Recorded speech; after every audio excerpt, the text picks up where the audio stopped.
I'm Nick Price with Davis Technical College in the welding program. We're going to talk a little bit about our wire that we use in MIG welding today.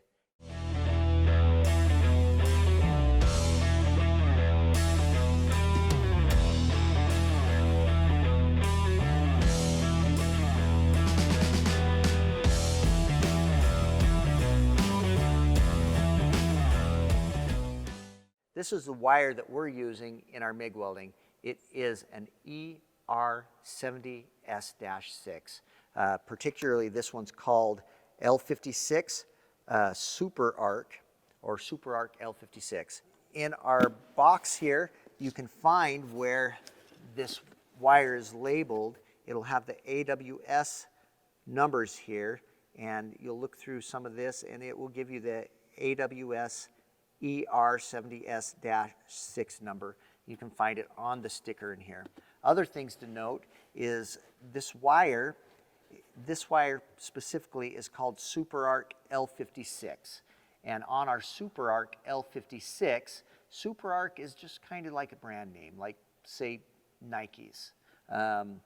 L56 would be the style of shoe, like Air Jordans. We can find this wire listed in our Lincoln Electric consumable guide, and if we open it up, it'll help us understand a little bit about this wire that's really helpful. And in this wire, this L56 in particular, if I open up that page, this book will give me what settings to run and some typical applications for it, so I can see where it's used, what type of industry it's used in, and some basic parameters to run it in. So it's really handy to look in. I recommend highly that you look in the Lincoln Electric consumable guide to be able to better run your welds. With our wire, this being an ER70S-6, I want to explain what these numbers mean. And it's an AWS, which stands for American Welding Society. The wire itself is ER. E stands for electrode. R stands for rod. And if it has an R in there, that means we can also use that same wire for TIG, that same classification. So if I had something thin, I could actually clip this wire and use it for TIG rod on maybe something thin if I didn't have the actual TIG rod for it. After that, R is a 70. The 70 stands for the tensile strength. So 70 times 1,000. So this wire would be good for 70,000 pounds tensile strength per square inch of weld. It can hold quite a bit. Then there's an S-6. The S stands for solid. So this here is a solid wire. If it were a metal cord wire, it wouldn't have that S, it would have a C, which actually stands for composite. So the inside of that wire is a metal powder, which makes it a composite with the wire itself. Then it's the -6. And the 6 is just some additives added in there like silica and stuff that gives it some fine features, maybe even helps it run smoother through the contact tip. But those are our AWS classifications there for our wire. On our wire, we have what's called a cast, and the cast is this curve in it. So the wire has a curve, and that is by design. It's not just like, oh, the wire's so curved. There's a purpose for it. And it's so that when I have the wire feeding through a contact tip, it will make contact on it because the actual little hole through the contact tip is slightly larger than the wire. On that wire, if you notice, this contact tip just doesn't slide down it on its own. I mean, it can slide through it pretty easy, but it's going to rub on that contact tip in 3 points. So it'll rub at the beginning and at the end on the bottom sides, and in the center part, it's rubbing on the top. Now, if this wire just kept feeding through it like that, it would eventually wear a groove in it. But this wire also has a helix in it.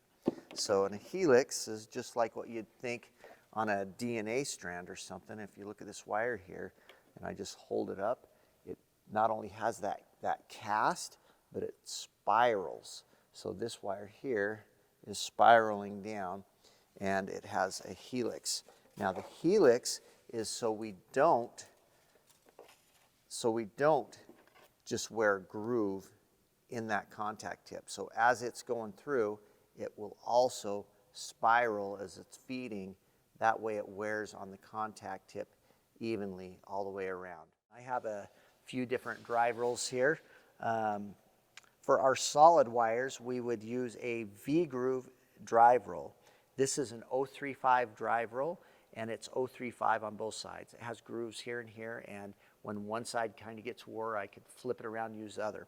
They're commonly with this 035 drive roll, they will make them to where it is a combination drive roll. This one here is an 035 and an 045 drive roll. So if I have a larger wire, I can flip the drive roll around and, you know, from one side to the other side and go to a larger wire. So you have to be careful to make sure you get it on the right side on that solid wire. This would also be a V-groove drive roll.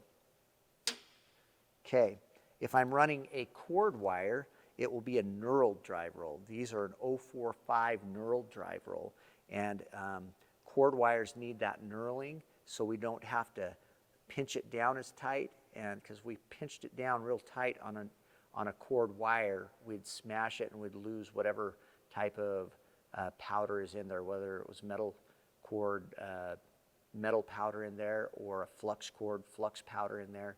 We don't want it pressed too tightly on that.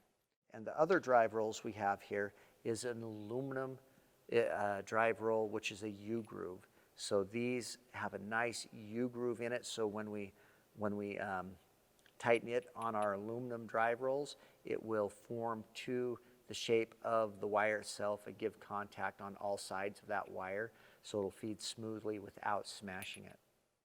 This is what we have for you on our wire and our drive rolls today.